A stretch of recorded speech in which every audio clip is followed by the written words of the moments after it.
BJP মন্ত্রী যন্ত্রী সন্ত্রীরা 26শে April বাংলায় দ্বিতীয় দফা নির্বাচন। তার আগে ভোট প্রচারে নিজেদের বিভিন্ন প্রকল্পকে হাতিয়ার করে মাঠে নেমেছে বিভিন্ন রাজনৈতিক দল। একদিকে মোদির গ্যারান্টি নামক ক্যাম্পেইন শুরু করেছে বিজেপি, অন্যদিকে নিজেদের চালু করা বিভিন্ন প্রকল্পগুলিকে হাতিয়ার করে নির্বাচনী প্রচারে নেমেছে তৃণমূল। বুধবার তেমনটাই দেখা গেল শিল্পাঞ্চল শহর রানীগঞ্জে। আসানসোল লোকসভা কেন্দ্রের তৃণমূল প্রার্থী শত্রুঘ্ন সিনহার সমর্থনে ও রানীগঞ্জের 88 নম্বর ওয়ার্ডের কাউন্সিলর নেহা সাউয়ের নেতৃত্বে একটি মিছিলের আয়োজন করা হয়, যেখানে উন্নয়নের তালিকা নিয়ে মহিলা সমিতির মহিলারা যোগ দেন এই মিছিলে। কিছু মাস আগেই বৃদ্ধি পেয়েছে লক্ষ্মীর ভাণ্ডারের টাকা, যা রীতিমতো বিভিন্ন সভা থেকেও প্রচার করা হয়েছে ঘাস ফুল শিবিরের পক্ষ থেকে। এবার সেই লক্ষ্মীর ভাণ্ডার প্রকল্পের সামনে রেখে মিছিলে সামিল হন শতাধিক মহিলা।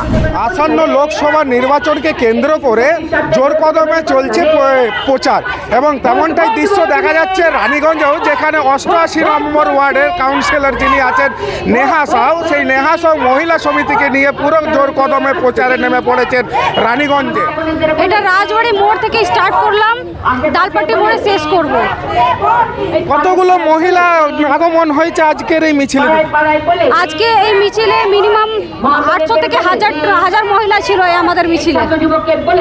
এবং কি কি বিষয় নিয়ে পরে আজকের এই মিছিল?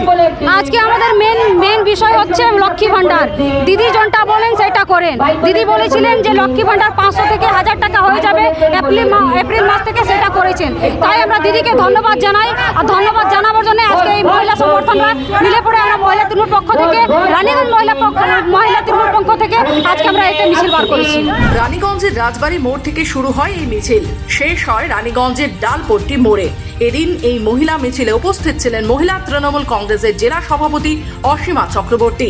সংবাদ মাধ্যমের মুখোমুখি হয়ে তিনি তীব্র আক্রমণ করেন বিজেপিকে।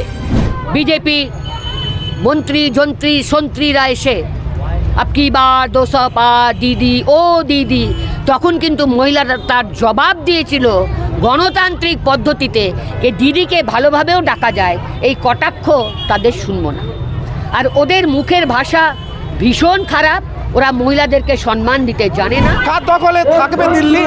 কেই বা হবে আসানসোল লোকসভার সাংসদ? দেখা যাবে 4 জুন, অর্থাৎ জুন মাসের 4 তারিখে। ক্যামেরায় সুকান্তর সঙ্গে সমীরের রিপোর্ট, খবর বাংলা, রানীগঞ্জ।